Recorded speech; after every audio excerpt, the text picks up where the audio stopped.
Om Sahana Vavatu Sahano Bhunaktu Sahaviryam Karva Vahai Tejasminavadhitamastu Ma Vidvishavahai. Om Shanti Shanti Shanti. Hari Om Shri Gurubhyo Namaha. Hari Om. वसुदेवसुतं देवं कंसचाणूरमर्दनं देवकी परमानन्दं कृष्णं वन्दे जगद्गुरुं कृष्णं वन्दे जगद्गुरुं. So we are on chapter 10, the Vibhuti Yoga. And last time we did the introduction and the first verse. And in first verse, Lord Krishna is telling Arjuna that, oh mighty arm, listen. And we talked about how listening means, a lot more than just hearing, paying attention and all. So he said, listen to my supreme words. So these are his, very important words that we have to pay attention. Which I, wishing your welfare, will declare to you who are delighted to hear me. And some of the points were that Krishna Bhagavan is saying that he wishes Arjuna's welfare means all of our welfare, because he's talking to all of us through him. And he will declare to us who is delighted in hearing him, meaning that he's taking a lot of pleasure. He's paying attention. All that goes together. So we saw that Krishna Bhagavan is also getting us excited about it, right? So now the other point I wanted to say before I begin the second verse is that it's a subtle subject, obviously. So now that we have finished 9 chapters and Krishna Bhagavan is going a little more in depth with it. So just stay with it. Even if you ask questions, if you get confused, because this is a little bit difficult verse that we're going to be doing what it actually means. It has some hidden meanings in it, and we will try to go in the depth of it. Swamiji has explained very nicely, but still it takes a little while to sink in. So we have to pay attention to what he's trying to say, because it's symbolic language, subtle language. So here is verse 2. Na me vidu suraganaha prabhavam na maharshayah aham adirhim devanam maharshinam cha sarvashah. No is not, me, my, viduhu, to know. From this word only Vedas have come. No. Suraganaha. So this is a word that we are going to understand what he meant by it. Here, the host of Devas. What exactly Devas mean, we'll try to understand. Prabhavam is origin. Origin of Devas. Na is not. Maharshayaha. The great rishis, Rishi, Muni, saints, seers, all those people, But here they have a specific meaning, what it means. We'll see. Aham is I. Adi. Adi means the beginning. Adi or Ant, we say. So Adi means the beginning. He is for Devanam, of the Devas, and Maharshinam, of the Rishis. And Sarvashaha. Cha is and, sorry. Sarvasha in every way. He's saying that I'm the origin of the Devas and the Rishis in every way. So they don't know my origin. Something like that he's saying. But we'll go more in depth what he's saying. So, like Krishna Bhagavan is saying, that I'm telling you this because this is a very subtle thing he's saying, and not even the great rishis, if you just look at the word meaning, that's what it means, and we will go in the depth. That even the devas and the rishis don't know my origin. So हम लोग सोचेंगे फिर हमारी क्या औकात है, अगर वो ही नहीं समझ पा रहे हम कैसे समझेंगे, right? But he's not trying to discourage us, but it's a different method is used to know Bhagwan. That's all we have to remember. We cannot know him by, our senses, mind and intellect. But he told Arjuna, listen to me carefully. I'm telling you, wishing for your welfare, and I'll declare to you. So now we have to stick with it. But he's just telling him that जो मेरा origin है वो देवता और ऋषि गण में नहीं जान पाते हैं. Completely they don't know me. And then, different swamis explain in different way the thing, and all of them important for us to understand. So, Nikhilanandji said that Devtas are also like limited jivas, right? We saw that it is a much higher status than us, obviously. But when we saw in the past also, their life is also limited. It's like a position given. And after a while, when the position is over, it depends on, what their karmas are. They can come down, go up. Even devas are like that. So limited beings. So one point is that. And then Nikhilanandji was saying they also cannot comprehend his supreme nature. That's what he's saying. And they might have a better standard of living than us. But still, when it comes to knowledge, they also have a limitation. That's how we can look at it. And the Maharshis, the great Rishi Munis, also a similar thing. They also fail to comprehend completely. And the word prabhava, jo yahan par diya hua hai na, surgana prabhava, means utpatti or origin. But another way of looking at it, Bhagwan's essence. They don't understand him by his essence. And then, so the question is why they don't know. What is the problem? So the Bhagwan explains, and we have to go in depth what he means. He says, Aham adi hi devanam maharshinam cha sarvasha. I am the origin of them. They come from me. That's why it is, So, and every way, he's saying sarvashaha. In every possible way, I'm the origin. So there are these words, each word is important. That's why they don't know him. So he was just explaining Nikhilanandji's in his own way. He was saying, whatever is in front of us with our five senses, we can know that. Okay, now whatever world I see, all the different objects, and I can learn about them, I can understand them. That's an easy thing to do, But these are the things which are limited, because we saw that in the world, everything is temporary. So whatever we know with our five senses, that's all temporary things we can learn and all that. But to know our own cause is very difficult. मैं कहाँ से आया हूँ और कहाँ से आई हूँ.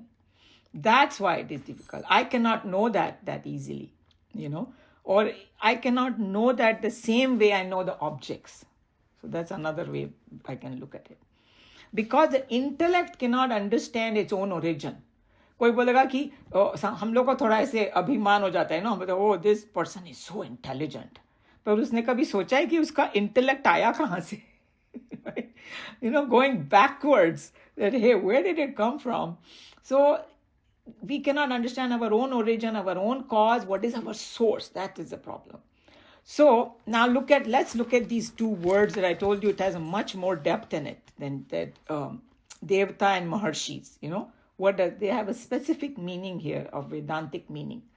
So the word Devta comes from an origin of the word, divya or to illumine.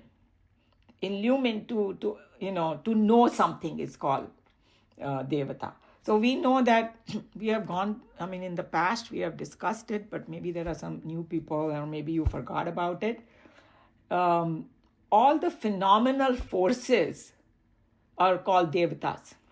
That's why we have Varun Devta, which is kya bolte hain, Pani ka Devata. And then we have Vayu Devata, right? Vayu Putra Hanuman, we call it and all. So these are our phenomenal forces. And those same phenomenal forces are represented in our body as our senses. Because each sense is connected with one phenomenal force. Without that, we cannot function. It's like to taste, we need water. So we need the blessing of water Devta for tasting. For hearing, we need Akash Devta's blessing. For seeing, we need light. With kitni bhi achhi aankh ho hamari, 20/20 vision ho, but if there is no sunlight or no light, we cannot see in the pure darkness. So see how? So same phenomenal forces within us become our devatas. Just symbolic, okay? Try to understand that. So you can call it macrocosm and microcosm. Macrocosm is all those five forces that we see, Akash, Vayu, Dharti and all those. So those are five. And then within us, microcosm, it is our senses. So cosmic level and our level. So then he was explaining, Nikhilanji, that these senses, what do? They reveal the world to us, because they are outwardly. Now, ear I can hear the sound, with illumine the sound, you can say, because the Devas means illumining. Eyes illumine the form and color. When I open my eyes and see, that's what it does. So, and that's exactly why they are called Devatas. But this is the problem. They can see the senses can see the world, the phenomenal forces, they are there, but they cannot comprehend God. Because, why they cannot? Because they are sitting behind it. God is sitting behind it. Sorry, not they. They are there, and the power, how they are functioning, that power is behind them.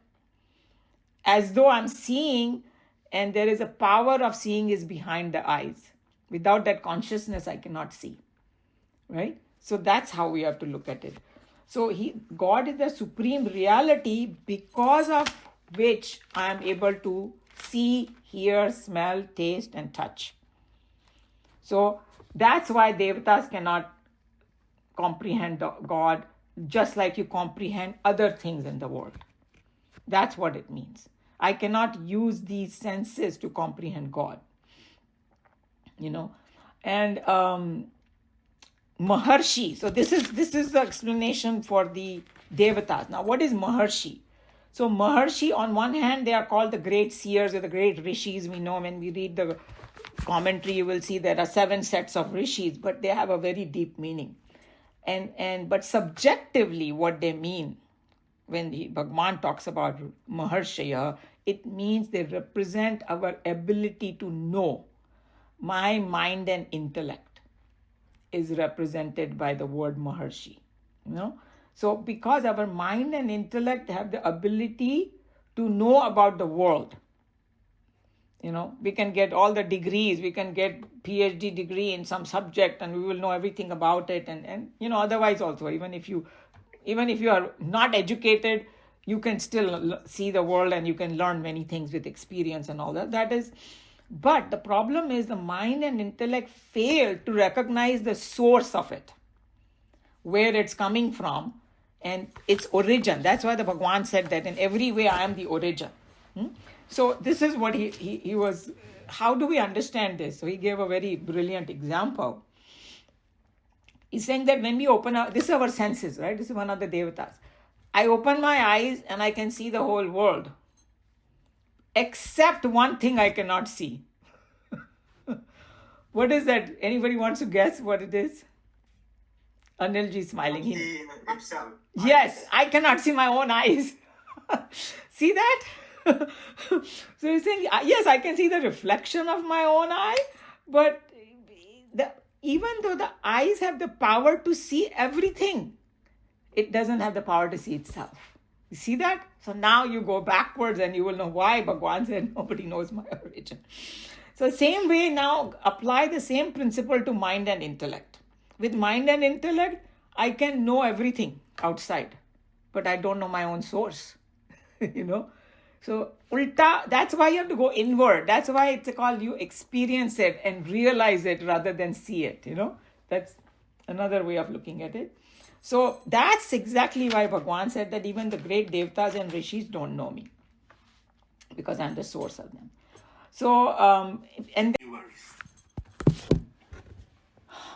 sorry I had to interrupt, but my recording had stopped. I don't know why, but I'll start now. So sorry, go ahead, Joe. Yeah, I was going to say, when I read this before, I thought of this Brihadaranyaka Upanishad, where the Rishi was making his own sons. I mean, like he says, I'll make my own universe. Okay. So he didn't realize that. So Krishna had to emphasize that I am the Adikaran of even this Rishi. Because he was thinking he was making it. Yeah. Yes. Yeah. I think that somewhere they have mentioned this Upanishad. Maybe in like this, our Taittiriya Upanishad, they have mentioned this. Yeah, it's too bad that my recording got interrupted, but Nothing I can do about it. No. Okay. So, who would like to, any other question or comment? Who would like to read?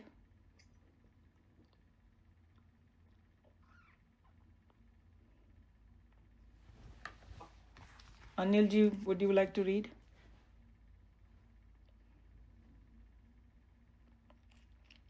Neither the hosts of the heavens nor the great rishis know my origin. For in every way I am the source of all the devas and the rishis. Whenever we cannot gather knowledge from direct experience, our next best source of information is to gather it from those who are supposed to know about the subject matter. Even this indirect method of self-education is not available in Brahma Vidya because, as the Lord says, neither the hosts of heaven nor the seers know my origin.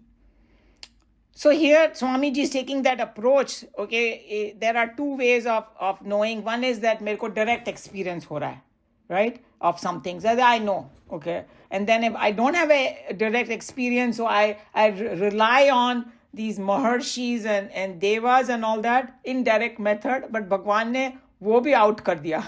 वो भी नहीं जान सकते पूरी तरह से.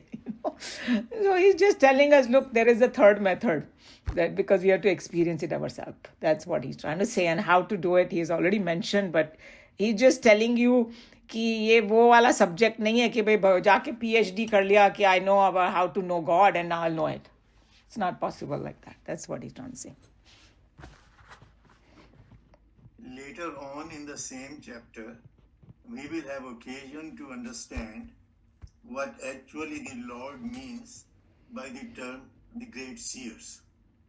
It is not exactly the man of wisdom explained in our mythology as the 7 great rishis, starting with Bhrigu and ending with Vasishtha. According to Puranas, these seers, a group of 7, are different from text to text, and we find 3 different sets of names being mentioned in different places. They are, Umaji, should I just read the first 7? Yeah, you can, or you can read all of them, that's fine.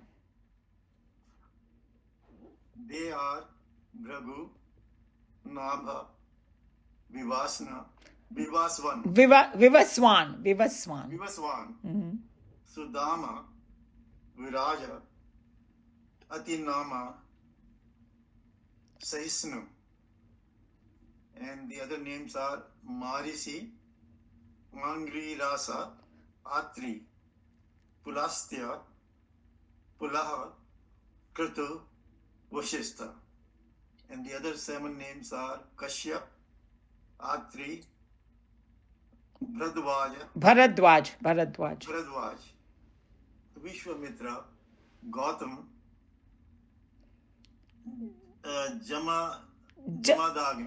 Jamadagni, something like that, yeah. Jamadagni, and Vasishtha. So some of the names are familiar to us, right? Like Vasishtha, Vishwamitra, Bharadwaj, Kashyap, all these things are. So, these, when it comes to giving names, you can give many names to one person, right?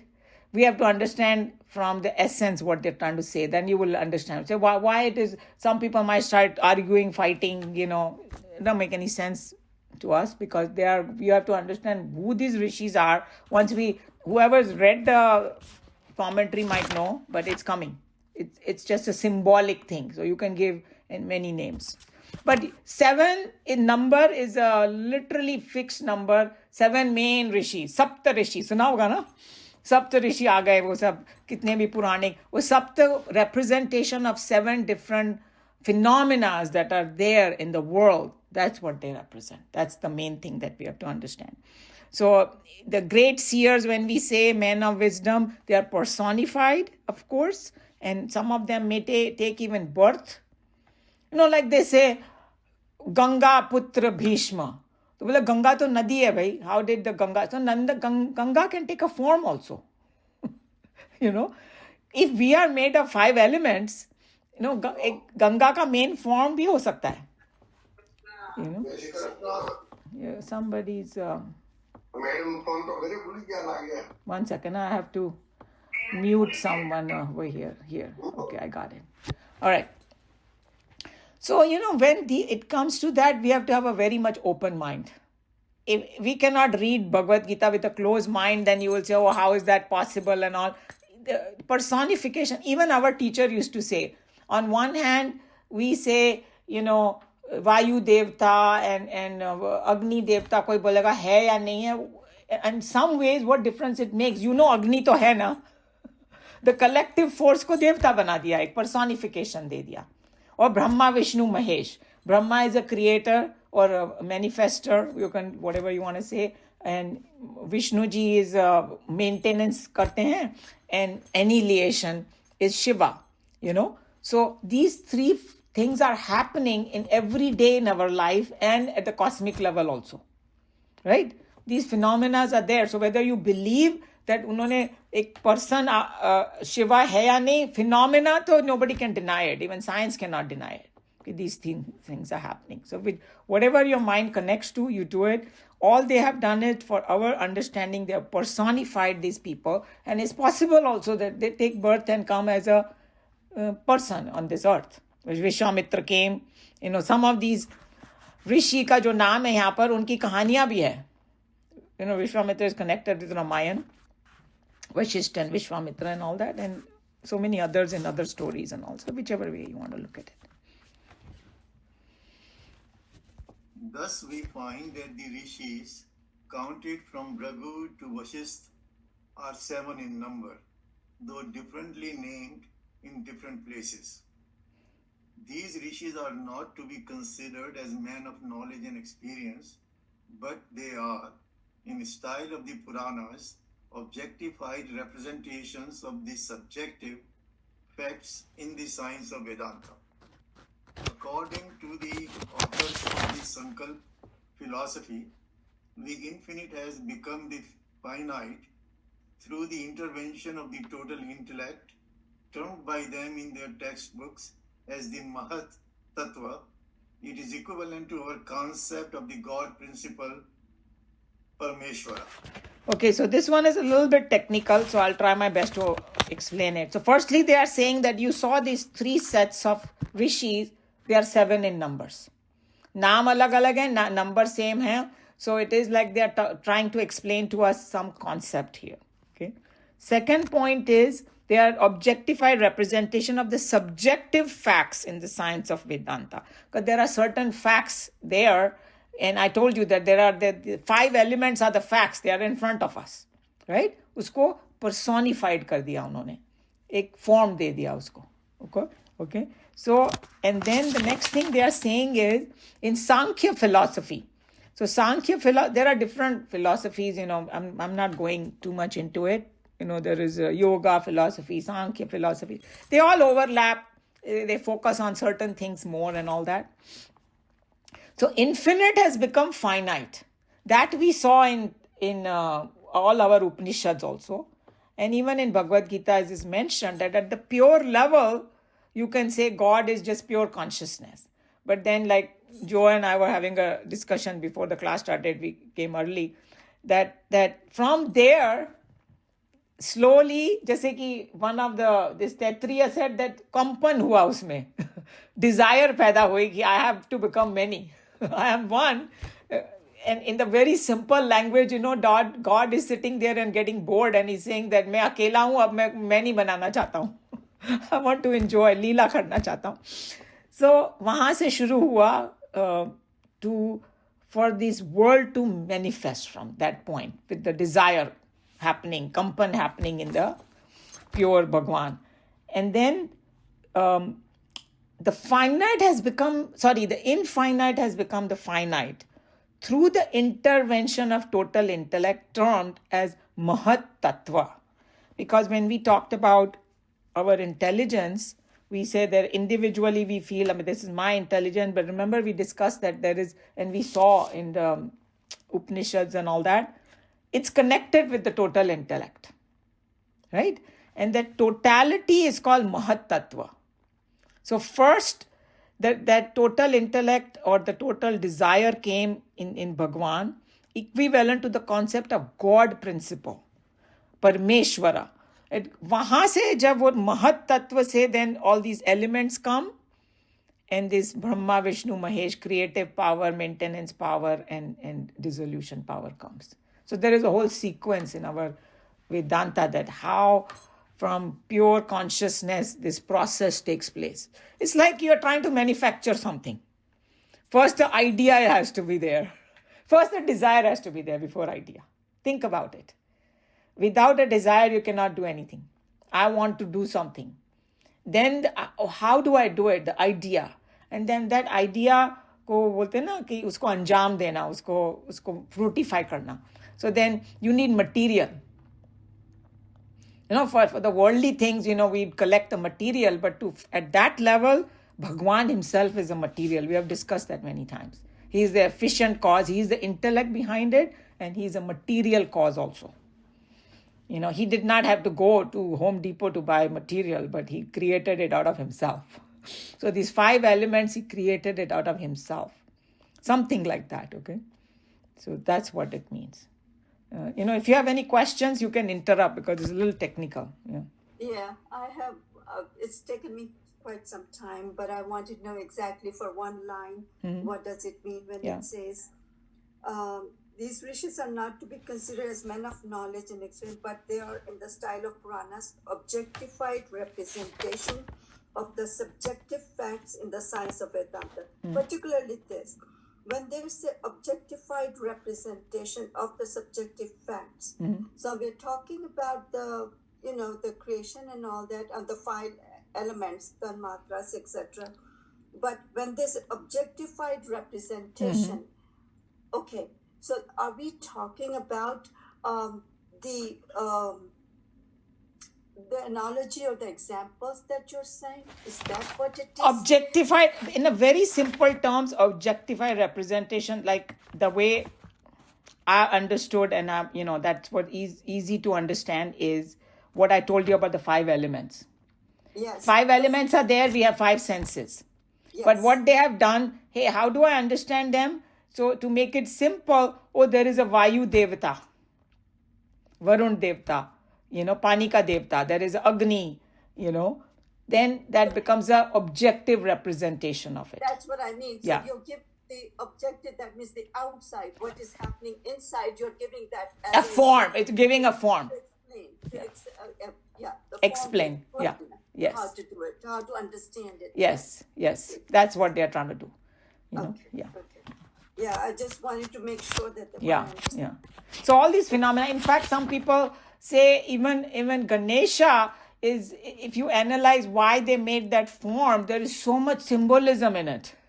Yes. That its trunk is such that it can pick up, a hathi ki jo soond hoti hai na, it can pick up big logs and it can pick up a thin needle.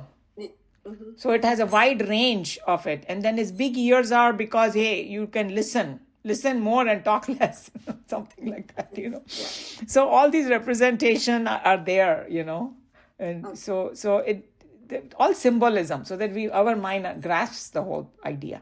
And then we saw that Brahma, Vishnu, Mahesh is there. Now the topic has come. Unka jo consort hai, like for creation you need knowledge. So that's Saraswati. For maintenance you need money. Lakshmi. And for destruction you need power. Uma is there. Yeah, so without power, without Shakti, you can.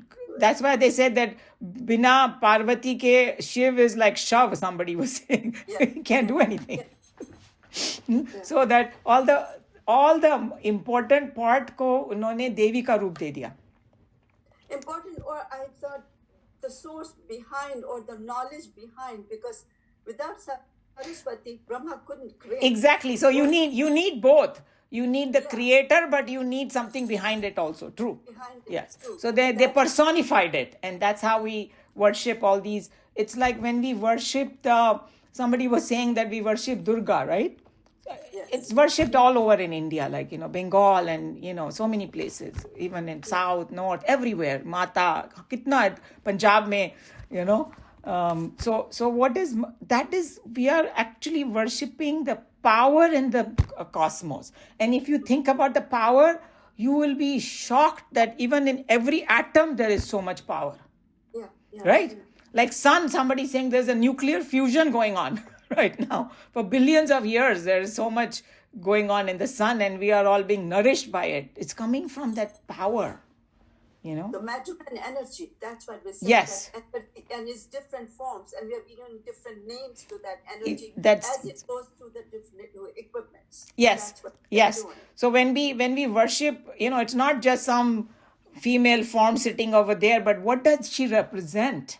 That's why I say mother of the universe. So many names we are given. So the more we understand, we are at awe that how much these Rishi Munis knew. But then the sad part is people get stuck at the form and they'll say, oh, Mata is like, just go and ask her for this or that and all that. You forget that, what she's representing. Right, exactly. Yeah, And if you worship the Mata in that form, all your problems are going to get solved anyway because you have lifted yourself so high. You're not going to ask for petty things anymore. So many things are there when in this. So that's what they mean by objective representation. Okay. Yeah. Thank you much. Thank you. The following is a philosophical explanation of the seven spheres. When the infinite comes to be seemingly identified with the total intellect or cosmic intellect. Wait, where are you? I'm kind of confused. Which paragraph are you reading? At the bottom, the following is a philosophical explanation. Omaji, yours should be starting with when the Yeah, infinite it is the comes to- same paragraph, but different words. The second line. of Oh, the same- sorry. Okay, yeah, because it's slightly different. Okay, go ahead. So should I start with when the infinite? Yeah. Okay. When the infinity comes to be seemingly identified with the total intellect or cosmic intellect, Mahat, and develop thereby an egocentric personality of its own, Ahankar, it projects itself out for its own joy transactions, a world of sense objects. These sense objects are called the five tanmatras. Together constitute the seven rishis personified in the Puranas under different names. In short, these seven rishis together represent the intellect and the mental life of man, the efficient and the material causes for all creations. Okay. So now again, this is very technical, but once you understand, I think it's going to be not so difficult. So we saw that at the pure consciousness level, that desire came. Hey, I want to become many, right? So from there, the Mahat Tattva happened. And from Mahat Tattva is nothing but total intellect or cosmic intelligence. Because to create also you need some desire, and that desire is connected with intelligence also, you can say. And then it developed an egocentric personality of its own, ahankar. It's not like in a bad way, but if I want to build something, it's like I have this egocentric personality, I want to do something. Okay? It doesn't have to be some ego that I'm going to hurt somebody, not from that perspective. But उसके लिए उन्होंने वो अहंकार बोला कि okay, I want to do something. So now to do something, what do you need? You need material. So it projects itself out for its own joy transaction. It's doing it because it wants to do it, wants to enjoy. Word of sense objects. I think it should be world of sense objects, not word. In my mind, there is a typo, I think. World of sense objects. These sense objects are the 5 tanmatras. So sense objects, when they say, what sense objects are made up of 5 elements only? sense objects are nothing but what we see in the world. Right? What, like this book or this ocean or this house that I'm seeing, whatever I'm seeing, they are sense objects for my senses, but they are also made of 5 elements. So they are basically saying that Bhagwan, once the total intellect and Mahat Tattva came, after that, 5 elements came out. Usko tan matra bola hai, because it's at the elemental level. Before they became the world, there were like these 5 elements there, and then they turned into this world. And we are also made up of it. Think about it. Our body is made up of that only. So it's a little technical, but just stay with it and maybe it will get cleared. And then there are 5 elements are there, and that Mahat is there, the total intellect, and the Ahankar. I want to do something kind of feeling. All that is called 7 rishis, 7 in number. Think about it. 5 elements, Ahankar and Mahat. So there are 7 rishis, and then within us, what does it represent? Intellect and the mental life of a man. Within us also we have the same 7 rishis represented. Okay, we have the 5 elements, and we have our intelligence, and then say efficient and material cause of all creation. Remember, I was telling you that Mahat Tattva is like an intelligence, total intelligence, and the material is the 5 elements. Okay, let's go back now. Yeah. Is it too difficult? It was so interesting for me, but because when we talk about creation, the first one is the 5 elements are created, of the 5 elements in the subtle form. Okay, before 5 elements, I just want to make it clear. First, there was a desire. From the desire, the intellect came. From intellect, the 5 elements. Yeah, no, but the intellect, that's what I'm talking about. Yeah. When we read in the 8th chapter, we talked about the creation with the 8 elements. 8 elements were the mind, the intellect, the ego, plus the 5 elements. Exactly same thing. No, these are 7. So that means the mind Yeah. and the intellect are included. Included, because many places they make it one. You are absolutely right. Sometimes, that's why they say that when it comes to those 8 elements, there are other Upanishads which say that Srishti is made of 24 elements. Both are correct because they divided that each one further. Okay? Right. So that's okay. So you are absolutely right. There the mind and intellect was separate. Here they combined it. That's all it is. But it's the same thing. You are absolutely right. So therefore, that constitutes the subtle part of our body. Yes. The intellect. Yeah. And the 5 elements constitute the gross part of Gross our body. part of the body. We are made up of that. So we are made up of that. The whole cosmos is made up of that. Yes, of Yes, those 5 yeah. elements. Yes. But yes. Yeah. So okay. So I think you got it cleared. Yeah. Anybody else got confused, and if they have any question? Because once you get it, then you say, okay, now I know what they are representing, the 7, rishis. Yeah. So therefore, the efficient cause from the intellect, the subtle part of it, the material cause from the 5 elements of the gross part of it. And that's what we are talking about, the efficient and the material Yes, cause. because in the world, the material and efficient cause come from different sources, for us. Suppose if I want to build something, like they give an example of kumhar ko kya bolte hain English mein? Pot maker, with the clay. If he's making a pot, he needs his mind. Okay, I need this shape, I need that. So that's the intellect. And then he needs the material to make it. So there are 2 different things. But here the material and efficient cause is God only.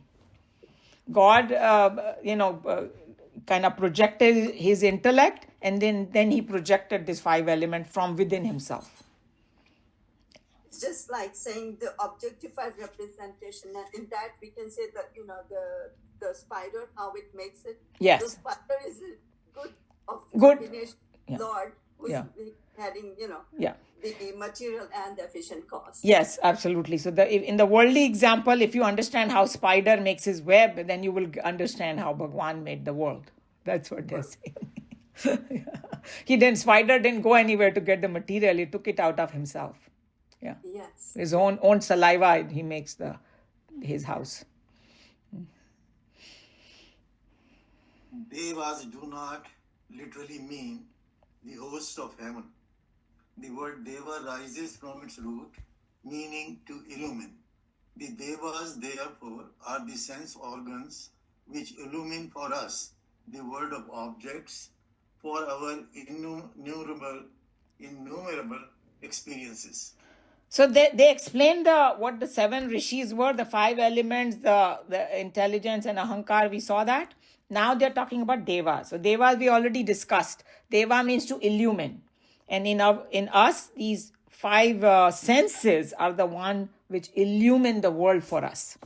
Which makes us understand the world, or the data is coming in, you can say.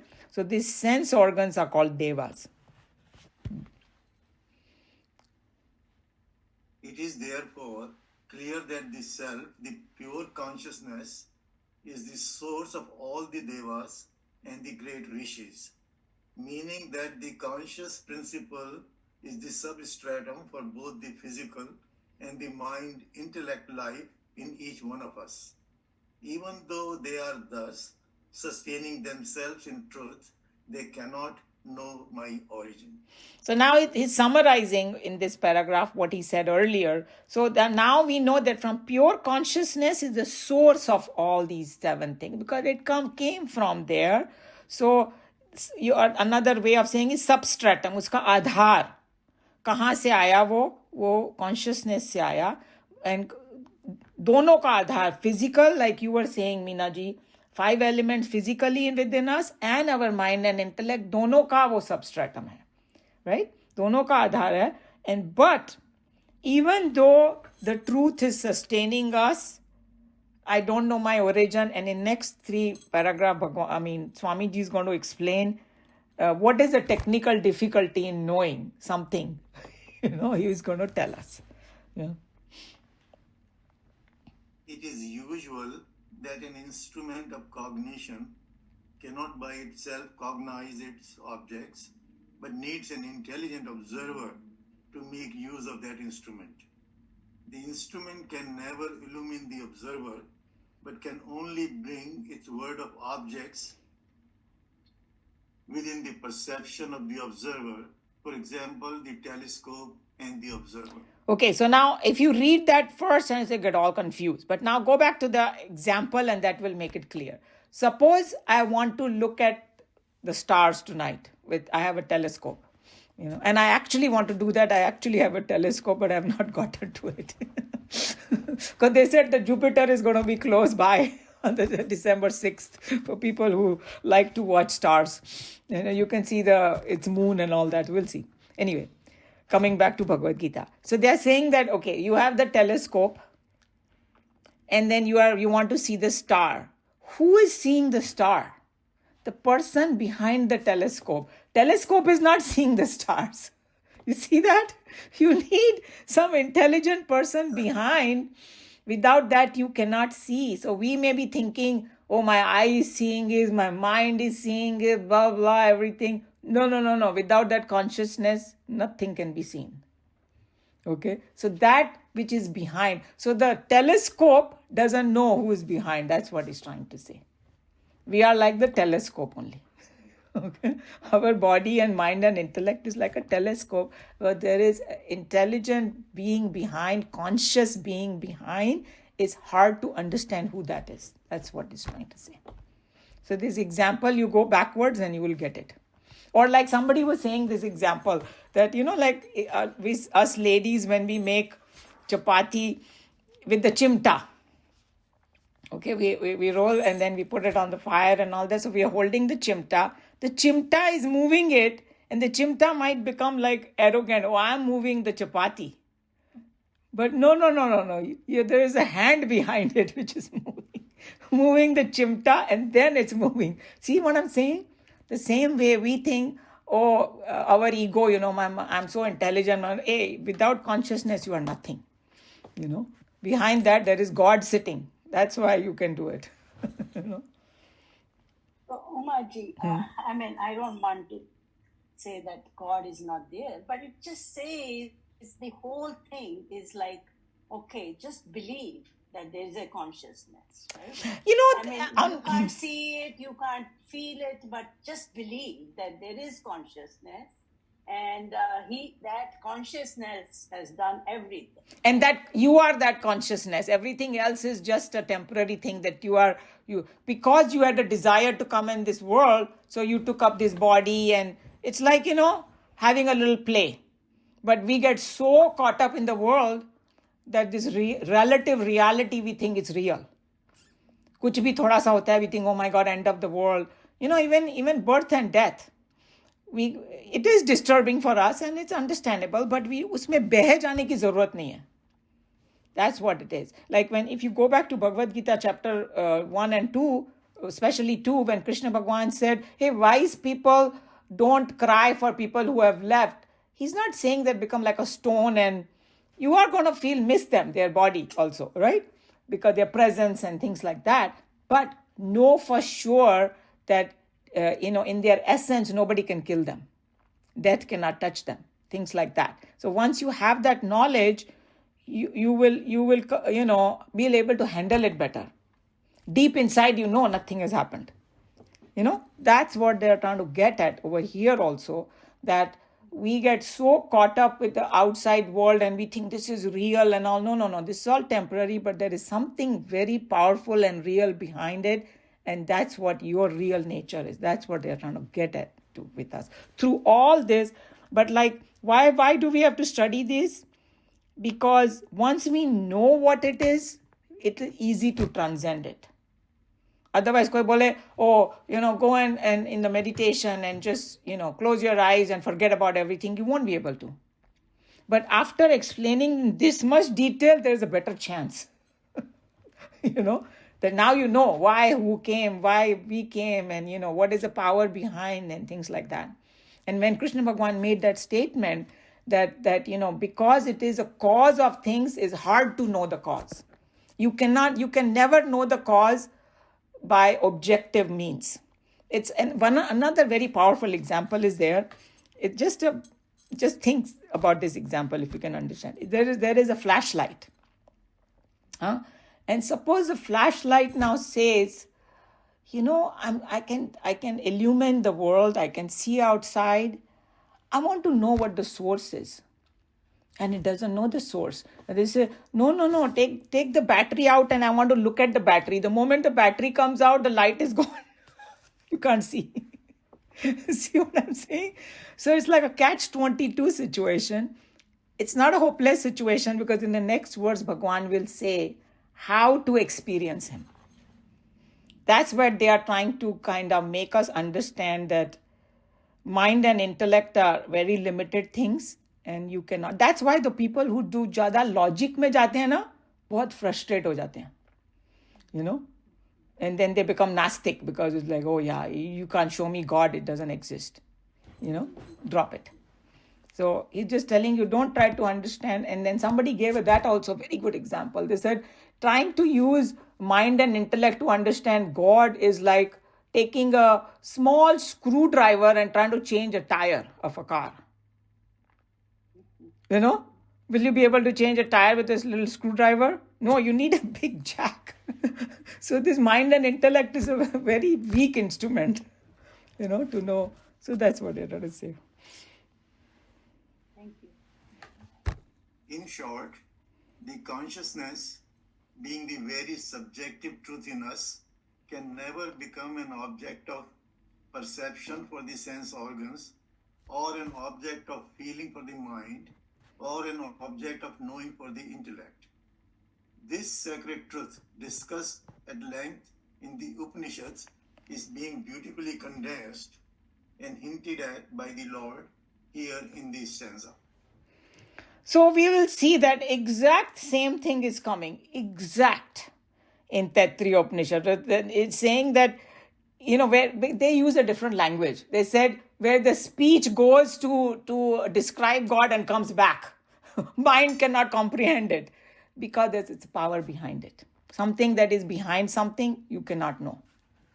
That's what it's trying to say. So it's the same thing that it can never become an object of perception. Means like I see this tree, like I see this house, like this table, like I see all of you. We cannot see God like that. And or object of feeling in my mind, or object of knowing in the intellect. It's a different method to know. And this sacred truth is in Upanishad, but here Bhagwan ने अर्जुन को समझाने के लिए ये language use की. That, even Maharshi or Devas मेरे origin को नहीं जानते because मैं उन सभी का आदि कारण हूँ. उनकी वजह से वो ऐसा language उन्होंने use किया. In fact, the chapter now under review and the following one are both an intelligent restatement of the subtle philosophy of the Upanishads in a more homely language, delivered by not an utterly detached man of Rishi perfections, but by a homely beloved friend of man, the flute player Lord of Vrindavan. To all those who are soaked with the literature discussing the immortal culture, the Upanishads, these passages convey the exquisite fragrance from the very garden of the Vedas. I think Swamiji was just telling his deep feeling, how he felt. Because here, that's why these two people who are talking, Arjuna and Krishna Bhagwan, they both are very lovable characters for us, right? Arjun को भी ऐसा बताया गया है कि मतलब on one hand he was so tough and this and that, but he had a very soft heart, like very humanly he was, and he had all the human problems he had. And here is his friend who is, flute player of Vrindavan. When you see Krishna Bhagwan doing all masti in the Vrindavan, we feel close to him. We don't feel some, big God sitting over there. We can make him a baby and hold him, saying a baby Krishna, and he's a teenager, he's doing all masti and matki phod rahe, ye kar rahe, wo kar rahe, whatever. So they bring in a homely language, but now they are having a deep conversation, and they have taken this Upanishad facts and they are trying to put it in a language that we can try to swallow it. Because Upanishad dekha hai kitna difficult hai. To handle the Upanishad is not that easy. We are only able to handle it because of Bhagavad Gita, if you think about it. Agar pure Upanishad, that's how, the funny thing is, that's how this whole class started. We started with the Upanishad, we started doing Mandukya, and every time I would start talking about Bhagavad Gita, and they said, why don't you start a Bhagavad Gita class? Without Bhagavad Gita, we could not explain Upanishad.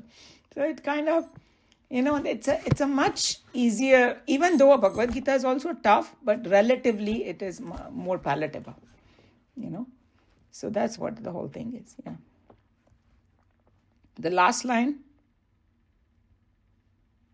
Maybe then that nobody can come to know and realize the self, which is the origin for our physical, mental, and intellectual life.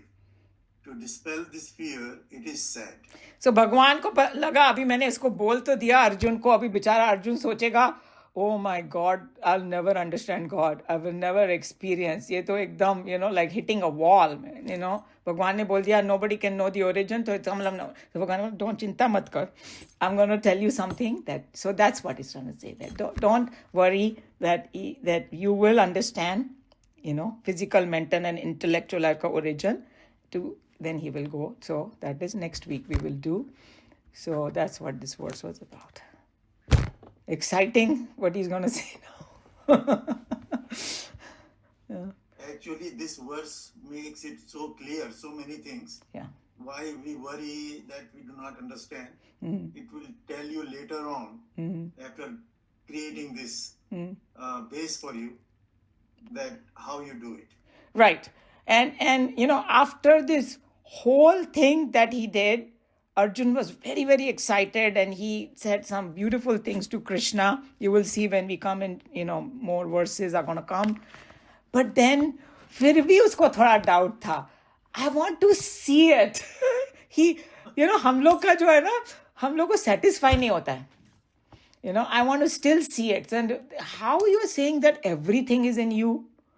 Can you please show me? Then he shows the Vishwarup Darshan, that how everything, he objectified it for him, for out of compassion, And what Swamiji says is he takes a totally different angle. He said it's more like a comprehending power. And, it's like if I see some object, how deep can I go in it? Even scientifically, if you go deeper and deeper, in the end, there are just those atoms going around. Those are facts now. Like science has explained to us. And then the science has also explained that, there are things that why it happened, they also don't know. They know that okay, there is what you call this, all these powers are there. क्या बोलते हैं इसको, गुरुत्वाकर्षण को क्या बोलते हैं English में? न्यूटन ने जो बोला, what is that power called? Gravity, because now my mode is in Hindi. Gravity power is there, but why, how, who created it, nobody knows. The other day I was just picking up this one stone from the beach. It had some beautiful shape and all. It was so heavy. I said, my God, this one little stone, imagine how much the earth weighs. And it's just hanging there. So this kind of relative powers, सोच के ना दिमाग खराब हो जाता है कि कितना सब manage करना. There has to be some higher intelligence and some forces and how, and then that is like at a bigger level. If you go to microscopic level, फिर दिमाग खराब हो जाता है कि एक इतनी सी छोटी सी, बोलते हैं जितना बड़ा पेड़ होता है ना, उतना ही छोटा सीड होता है उसका. I don't know that जो sequoia trees, and they say they are 1,000-year-old and they are the tallest. I don't know the seed, how small it is. But in, the oak tree, like in Houston, there used to be huge trees and the seeds were very small. But that entire DNA of how that whole thing is created is there in that one little seed, So we get so much pride, our computers are so powerful and all that, but Bhagwan ke power ke aage wo bhi kuch nahi. So it is, if once you study this, you actually start thinking in those terms, right? That and then I think it's a lot. Everything looks like a miracle only. They say, oh, I don't believe in miracle, and somebody said, oh, just look at the plants. You एक ही धरती के ऊपर ना 4 different kind के plant तुमने लगा दिए, एक करेले का और एक नींबू का और एक आम का. तीनों में डिफरेंट रस आ जाएगा. You are giving the same water, same खाद, everything. It just pulls the right thing. And the 3 different tastes. If you don't call that a miracle, what else you going to call? And out of dirt. I was looking at, I have this a tree of pomegranate. And now this year, about 10, 20 fruits came in there. And I was just looking at it, such a complicated structure. Those little seeds. And I said, my God, Bhagwan ne bhi kya soch ke banaya hoga. Alag fruits are like so, and the taste is so distinct of it. And मैंने तो कोई खाद वाद कुछ भी नहीं डाली मैंने तो. I don't have time to do all that. So I had brought this small tree and it became now big and now it's giving fruits. And to me, it's like just like a miracle only. When I look at it, it's like, oh my God. It's so beautiful. Anyway, any question or comment? Umaji, I was just thinking, as you were talking and you're talking about DNA and scientifically, we all know atoms and molecules and DNAs, but none of us have seen it. The scientists have seen it. It's just irritating me that we are talking about really concrete scientific things, but none of us know what atom looks like or molecule looks like or DNA. So, and same thing, I think when people depart and you said we miss them, we miss the physical form, but our mind and intellect always can feel them. So yes, if I think in terms of God in that sense, that you are always capable of feeling the people who have departed. Absolutely. Their energies, you can feel it there. And, and it's literally you close your eyes and sometimes you feel they are next to you, So because in some ways we are all connected and, people who have experienced this other realm and near death experience and all that. And they will say they are very much around and from somewhere they're blessing us too, They are kind of overseeing and he's saying that whatever, the other thing that was really striking is people who have experienced that bliss and all that in that realm, they talk about how that pure love is. There's no judgment there. That it's just, pure love, which we have such a hard time on the earth. It's, everything is like selfishness से kind of connected है, but उधर ऐसा कुछ भी नहीं है, you know, which is so amazing to hear, because of internet and all these things, and people are coming out and talking about it. पहले तो they said we didn't even want to talk about it because people thought we were crazy. But whatever they are saying, it matches with the Vedanta. You know, that mind and intellect travels in the other life, and you know, the entities are there, and in the end, it is all coming from that 5 element. And if somebody that self-realized doesn't want to come back, it just merges back into the totality. You know, so that's how it is. So all that is, with all these people's accounts, it is proven, getting proved. You know. मुझे सबसे amazing बात वो थी जो मिर्जानी ने कहा, अनीता मुरजानी, हाँ, experience कि उसका कैंसर खत्म हो गया total. Because the mind, the intellect, and that realm is more powerful.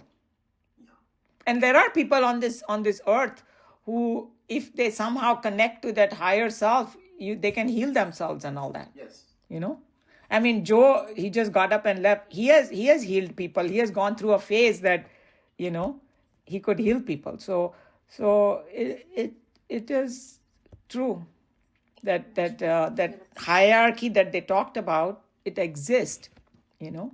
But the interesting thing is, the people who are self-realized, they don't even like to interfere with it, even their own life about it, because they know it's a temporary thing, you know. So, okay, if these are my karmas, you know, it's fine. That's not me anyway. It's hard for us, you know. And you know, in our old age, we have all these different pain and all that, no? Like I'm having some knee pain and Bharat is having shoulder pain, whatever. We are all having. But I was just watching one program, and there is some very rare condition of these people who don't feel the pain. You've heard about them? It's very dangerous. They don't live too long because उनको कुछ भी उनको चोट लगती है, उनको पता ही नहीं चलता है. Like they're cutting vegetable, if they cut their finger off, they don't know. Can you believe that? So they end up in the hospital. They said pain is a defense mechanism. I never thought about it that way. All of a sudden, I had a little more respect for like pain. I said, pain is like, what a pain in the neck. I don't want this. But when you hear the other side of the story, that even pain has some value, you know. So I was just shocked that person that was only the person who lived the longest with that condition. They were interviewing him, how he manages his life. But they said they don't last too long because they end up half of his life was in the hospital still. You know, because you don't feel the pain, you don't know. You get burnt, you get cut, you get all kinds of things happen to them. But isn't that also true of Swami Chimnyananda? उनको बिल्कुल भी pain नहीं feel हो रही. No, it's a different condition. That one, you know, they have overcome it. They feel it, but they don't get perturbed by it. It's not that they don't feel it, or they feel a lot less than us. These people, some gene mutation happens, and that signaling is not there in their brain. It's a physical condition for these guys. You know, what you are talking about it, not getting disturbed by the pain. You know, that's what it is. Or making themselves in you know, that high in their consciousness that they disconnect from it. That's a different thing. Then they can come back to it too. You know? They live in sort of two worlds. Two worlds. They live in, exactly. They know how to switch back and forth. You know, they use it like a tool. Yes. Yeah. They have become master of the whole thing. Yeah. You know, like they say Hanumanji had that siddhi, you know, Ashta Siddhi Navanidhi ke data. Unko sab diya hua tha ki he can make himself light and you know, heavy and big and small and all that. So these people are siddhis they have developed. But what I was talking about is just an ordinary person having a physical condition. You know, that we are so disturbed by the pain, but if you hear their story, our pain becomes a little less. That's what I was trying to say. But Gurudev, it's not a siddhi, it's that he was a realized soul. I mean, that's just a language they use. You know, siddhi, you can say. You know, he could live in those two worlds, you know, as a Yeah, so just that living into this world is termed as siddhi. if you don't have to use that word if you don't like it, but basically it is just like, they become master of it. Yes, Yeah, yes. right. So they can switch, if there's a pain, they can switch to who I really am, and they can go back and forth. But if they want water, if they want food, they have to say, I need that, or I want that, I want to eat that. Yeah. So they're living in two different worlds. Yeah. And or you can say they're living in this world, but they are connected with the other one very nicely. Yes. For us, we are still trying to find that connection, but they are not only find the connection, but they're established in it. They are. Yeah, True. that's what it is. That's what it's called, man of steady wisdom. Yeah. Siddha Prajna. So that's what it is. Yeah. Okay. If there is no other comment, I'll close Bhagavad Gita here. Sarvadharman parityajya mamekam sharanam vraja aham tva sarva papebhya moksha ishyami ma shuchah. Hari Om Shri Gurubhyo Namaha. Hari Om.